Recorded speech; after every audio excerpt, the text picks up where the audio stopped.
Hello, Chef Jim here, and today we want to take a little check-in around the garden. Not to get too specific in any one area, but we're just going to kind of walk around and see where we are. It is approaching mid-May. We've had a few very hot days, so we're kind of late spring and early summer as far as the season goes. The grapes around here, they're all sprouting, they're all growing fiercely.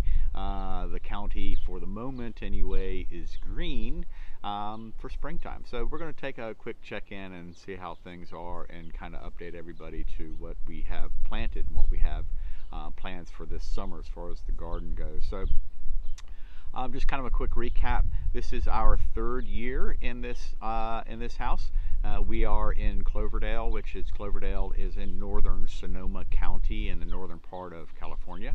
We are about a mile from the Mendocino line, so we're in the far reaches of Sonoma County. Sonoma is well known for its wine production and its all the wineries here, and very deserved. We have some great wines. Please come visit. However, we're up in a little corner and we're kind of by ourselves, and we don't have any wineries or any tourists up here. It's very quiet. It's very small town California. So this is our third season here. We moved here, as you might imagine, a couple years ago, just like 3 years ago.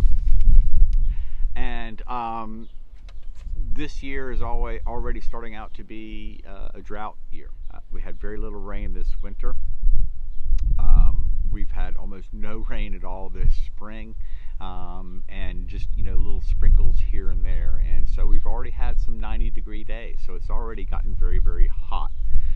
So for those of you into gardening out there, we are in Zone 9B, and that is we're a very kind of a mild climate. We have very mild winters. We very rarely go below freezing. It's a year-round growing here season, and I try to mimic all of that in our yard because we're both chefs and we eat everything that we grow. So we like to always have something going, and it always, I tell my students, it gives us good connection to our food that we're preparing and we're serving. So our backyard is roughly 2,500 square feet of space that we have that we can use and we can put stuff in. We want to save some space, for entertaining and for the table, but we have a nice covered patio. So we have a wide variety of areas where we can plant different things that have different sun and heat requirements. We keep some of our citrus in big pots very close to the covered area of the backyard because in the wintertime we don't want them to be damaged. We want them to be somewhere where we can cover them very quickly if we need be. These aren't your typical Northern California lemons.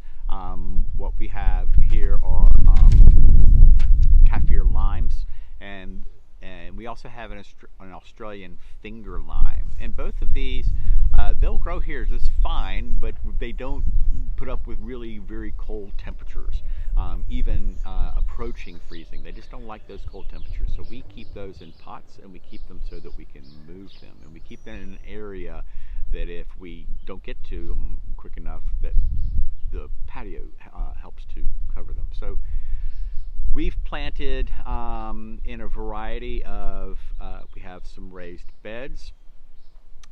We have a lot of things in pots or cloth bags that we like to grow. Cloth bags, I like to use those because they breathe very well, and it's hard to necessarily overwater things because excess water tends to go out very quickly. The problem is now, of course, you have to water them more often usually. So we grow a few things in the bags. Our lettuces are grown in the bags. Some of our herbs are grown in bags. Of course, there are some things that we grow that we don't like to escape. And so we put them in bags or we put them in containers. So we have a good mix. We also have an area where we've planted directly in the ground. We can do row crops, or we can do things that like to spread out. Right now over there we've got onions. We got red and yellow onions going over there. Those were planted in the fall, and they're getting close. They're doing really well. We're keeping them well hydrated and well fed, and they're doing a great job. And then in that same area, we previously had cover crop over the winter. We had purple vetch, and we had some clover, and we had favas, and we had peas all grown in there. And we've taken all that out, mulched it all in, and I've replanted that area now. We have our salad tomatoes are over there. We got some really nice salad tomatoes from Schoen Farm, and so we have those planted over there. We have patty pan squash planted over there, and we have acorn squash and a Romanesco zucchini, which is the ridged zucchinis. And those plants, they like to kind of get their elbows out and spread out a little bit, so we've planted them over there and have a little space on their own. So they're doing well. They're very happy. We spent a lot of time. This is our first year growing in the direct in-ground in that spot. Luz and I cleared that spot last fall. So far, so good. Everything looks very healthy. We don't have any moles or anybody. We have the occasional squirrel or the occasional skunk still digging in. But other than that, this little section is doing fine. So, and then behind me, what you see are our raised beds. Our raised beds are kind of some of the first things that I put in. Inside the raised beds, I have the Roma tomatoes, and those are going to be our paste or our sauce tomatoes. And I have those three and just by themselves in that one bed.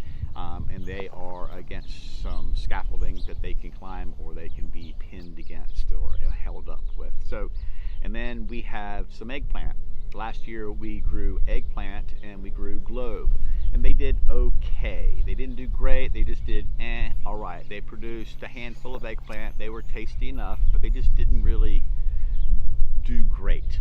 So this year, on the advice of my friends over at Schoen Farm, we're trying a different variety. So last year we grew globes. This year we're going to grow the Japanese variety of eggplant. So we got these from Schoen Farm. And we're very thankful to them, and we're going to give them a go. And so far, they look great. Right next to those is I've planted Malabar spinach, and Malabar spinach has not come up yet. Malabar spinach is not, botanically speaking, a true spinach, but it's a vine, and it looks like spinach, and it's very tasty, and it puts out little berries as well. So the sprouts are very tender. The leaves are very nice in salads. So it's very decorative, and it's very hardy. And then to finish off the rest of this raised bed, we have shishito peppers, which Chef Luz and I just love the shishito peppers. The shishito peppers, we got these from Schoen Farm. They are super producers. Once they're like little cherry tomatoes. Once they get going, they just put out and put out, put out. And the more you harvest, it seems the bushier they get, and you harvest everything one day and you go out there a day later and it's covered again. So shishitos are always very good producers. And then we have next to the shishitos California Wonder. California Wonder is pretty much a staple in our garden. That's your standard green bell pepper. It's a good producer. They're very flavorful. They're disease resistant. Everybody should have a California Wonder. And then we have a mulatto pepper, and this is the kind of chili pepper that you would take and you would dry and smoke, or just dry.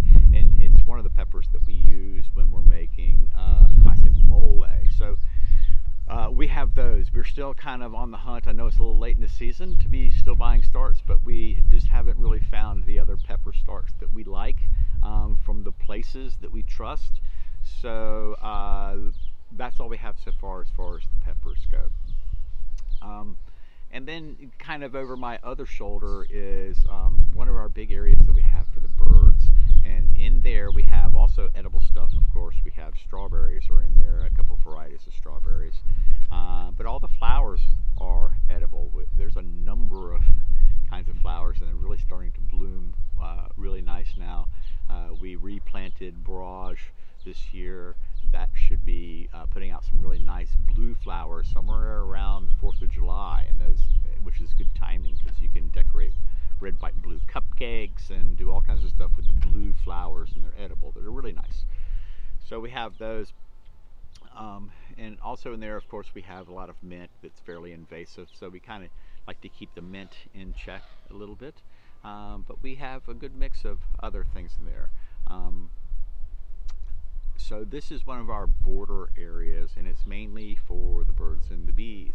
And then on the other side of the yard, we have our other border area, and it's doing quite well.